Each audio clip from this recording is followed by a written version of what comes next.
반갑습니다. 네 번째 에피소드 노래하며 떠나는 여행에 함께 하시는 우리 빈내리 성도님들을 주님의 이름으로 축복합니다.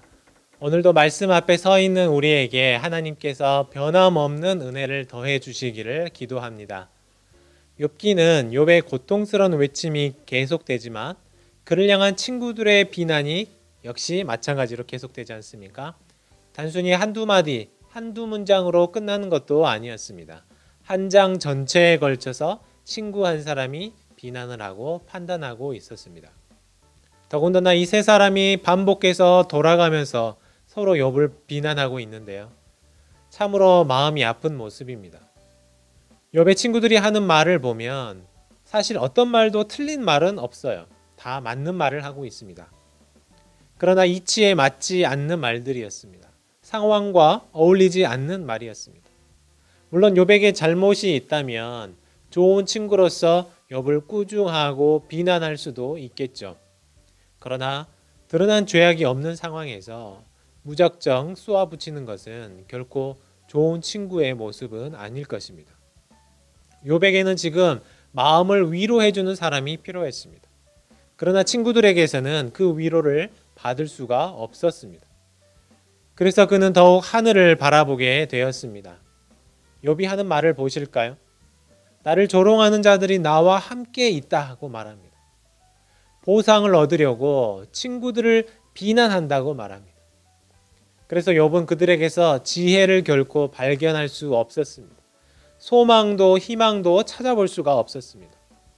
그들은 친구를 조롱하고 욕하는 것은 잘했지만 왜 욥이 억울하게 고난을 받고 있는지에 대해서는 한 번도 생각해 보지 않았고 의문을 터뜨리거나 욥의 마음을 헤아리지 못하였습니다.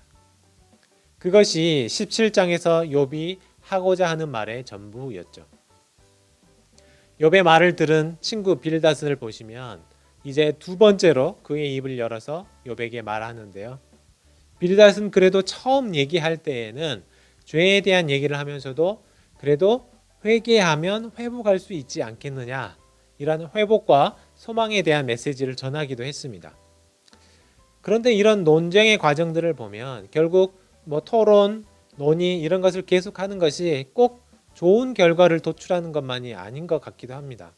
서로 간의 논쟁이 진행되면서 결국 빌닷의 어투도 바뀌게 되고 욥을 심한 말로 비난하기 시작합니다. 욥이 겪고 있는 고통에는 관심이 없고 그를 다짜고짜 비난하는 것이죠. 욥은 지금 스스로 분을 참지 못하고 자기 자신을 찢는 그런 자해하는 사람이라고까지 표현합니다. 더 충격적인 것은 빌닷의 마지막 말에서 드러나는데요. 18장 21절을 보면 빌닷이 욥에게 이렇게 말을 해요. 참으로 불의한 자의 집이 이러하고 하나님을 알지 못하는 자의 처소도 이러하니라. 어떻습니까? 불난 집에 부채질을 하는 것도 아니고 자식을 잃고 재산을 잃고 집을 잃고 건강까지 잃은 욥에게 이게 다 네가 악해서 이렇게 된 것이다, 이런 말을 하는 것이죠. 모든 저주를 퍼부으며 욥에게 닥친 비참한 운명이 결국 욥의 악함 때문이라고 힐난합니다. 때로는 저나 우리에게서도 여러분들의 모습 속에서도 이런 태도를 보이지는 않았었습니까? 정말 힘겹게 고통스러운 시간을 보내고 있는 사람을 위로해주고 소망을 주고 손을 잡아주는 것이 아니라 이 모든 고통이 다 너 때문이라고 손가락질하고 가르치려고 드는 것입니다. 혹시 우리도 이처럼 모든 고난의 원인을 자신의 죄 때문인 것으로 몰아붙이고 고통당하는 이웃을 저주하며 살지는 않았습니까? 우리 스스로의 이러한 태도를 돌아보는 계기가 되시면 좋겠습니다. 비통함에 가득 찬 욥은 이제 19장에서는 한탄스러운 말들만 내뱉고 있습니다. 자신의 처지를 스스로 돌아보건대 너무 괴로운 거예요. 친구들에게서 반복해서 책망, 비난, 저주의 말을 들으면서 완전히 상심하게 됩니다. 일어설 힘을 잃어버렸어요. 친구들은 자신을 비난하고 스스로 높게 여기면서도 자신들의 죄는 보지 못하고 있었습니다. 또한 욥은 하나님께도 수모를 당한다고 고백하고 있습니다. 욥은 사실 자식을 잃었어요. 육체적인 고통, 전 재산을 잃어버린 비통함, 친구들에게서 받는 비난과 수모 때문에 힘든 것만은 아니었어요. 물론 이것도 욥을 정말 괴롭게 하는 것이었지만 욥은 의로운 사람이었고 하나님과 늘 동행하는 그런 사람이었습니다. 그럼에도 불구하고 이처럼 이유를 알 수 없는 끝도 없는 고통, 비통함이 계속되는데 자기에게 나타나 주시지 않는 이 하나님의 침묵이야말로 욥을 힘겹게 하는 것이었습니다. 욥은 그런 사람이었습니다. 하나님께 위로받고 싶었어요. 친구들은 자신에게 도움이 되지 않는다는 슬픈 사실을 이미 잘 알고 있었습니다. 여러분들은 어떻습니까? 지독한 슬픔에 휩싸여 있고 끝나지 않을 것 같은 어두운 터널을 통과하면서 도무지 빛 한 줌 나에게 허락해 주지 않으시는 하나님을 원망하신 적은 없으십니까? 아마도 누구에게나 이런 경험이 있으셨을 것이라 생각합니다. 다른 사람들은 다 몰라도 하나님만은 나를 버리지 않으실 것이라 믿었는데 하나님조차 나에게 등을 돌리고 계시는 것 같은 이 상황이 욥은 정말 힘들었던 것이죠. 그러나 우리는 욥의 슬픔을 통해서 한 가지 분명한 사실을 배우게 될 것입니다. 하나님께서 아무것도 하지 않으시는 것 같고 나를 이미 버리신 것만 같다고 생각되는 바로 그때에도 하나님은 여전히 살아계시고 나를 위한 계획과 목적을 갖고 계신다는 사실입니다. 단지 우리는 미약한 존재들이기 때문에 하나님의 시간과 하나님의 방법을 알지 못하는 것 뿐이죠. 그것이 우리를 힘들게 하는 것입니다. 그래서 우리는 기다림을 배우게 됩니다. 하나님의 때를 배우게 되는 것이죠. 지난 왕을 찾아 떠나는 여행 세 번째 에피소드에서 우리가 다윗의 삶을 보았지 않습니까? 모든 이스라엘이 자기를 죽이려고 안달이 난 것만 같은 상황이었지만 하나님의 때가 아직 오지 않았을 뿐이라는 것을 우리는 보았습니다.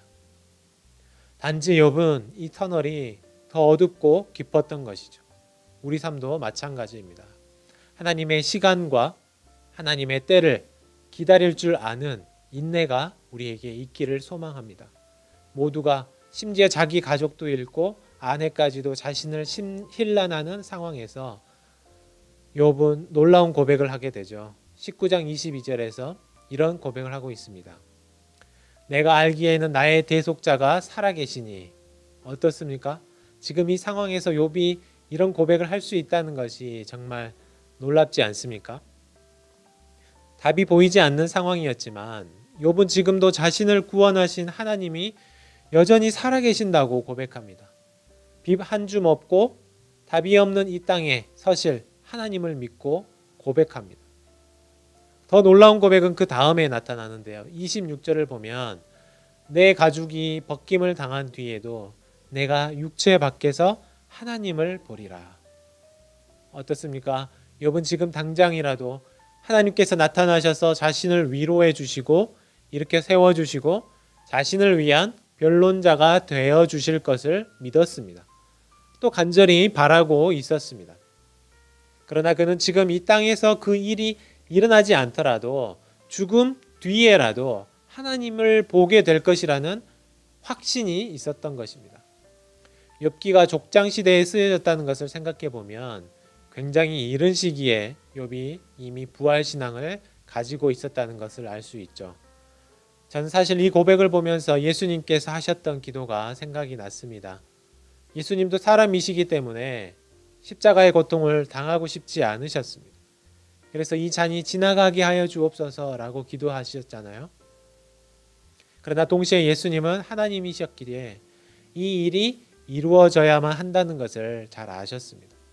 그래서 지금 당장의 바람은 이 고통이 지나가는 것이었지만 나의 육신적인 간절한 바람을 넘어서서 그 응답을 듣지 못할지라도 하나님의 뜻대로 하옵소서라고 기도하셨던 것입니다. 욥도 마찬가지라고 생각합니다. 육신의 고통을 생각하면 이 끝없는 고통을 빨리 치워버리고 싶었지만 욥은 그렇지 않아도 부활에 대한 소망, 영원한 하나님 나라에서 빼올 하나님에 대한 믿음과 확신이 있었기 때문에 지금 여기서 이런 고백을 할 수 있었던 것입니다. 오늘 말씀 속에서 보았듯이 욥은 여전히 해결되지 않은 고통과 원인을 알 수 없는 괴로움에 갇혀 있었지만 세상의 위로가 아닌 하나님께서 주실 궁극적인 위로와 회복에 대한 소망이 있었습니다. 우리 또한 나의 구속자가 살아계심을 믿고 오늘도 소망 가운데 살아가는 저와 여러분 되시기를 기도합니다. 함께 기도하겠습니다. 하나님 감사합니다. 길이 보이지 않을 때에도 여전히 우리를 위해 일하시니 감사합니다. 우리에게 인내하는 믿음을 더하시고 보이지 않는 곳에서 여전히 일하시는 하나님을 신뢰하게 하옵소서. 이 모든 말씀 우리 주 예수님의 이름으로 기도합니다. 아멘.